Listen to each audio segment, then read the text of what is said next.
Nimeshukuru sana kwa kunitembelea. Nimeshukuru sana juu ya hiyo chai. Mumesikia ikiwa sawa. Chai iko sawa kabisa.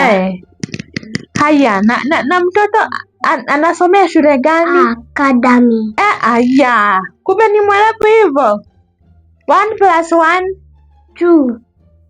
Unaona venye ni mzuri huyu mtoto na unajua watu wananiambiaga huyu mtoto wangu ataenda mbali.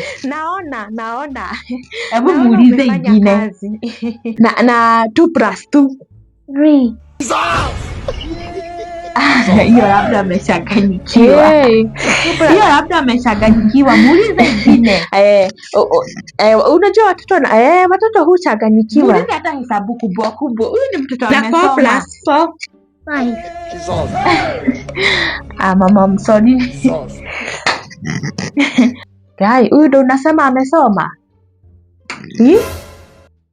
Sasa kwa nini ulete mambo personal hapa?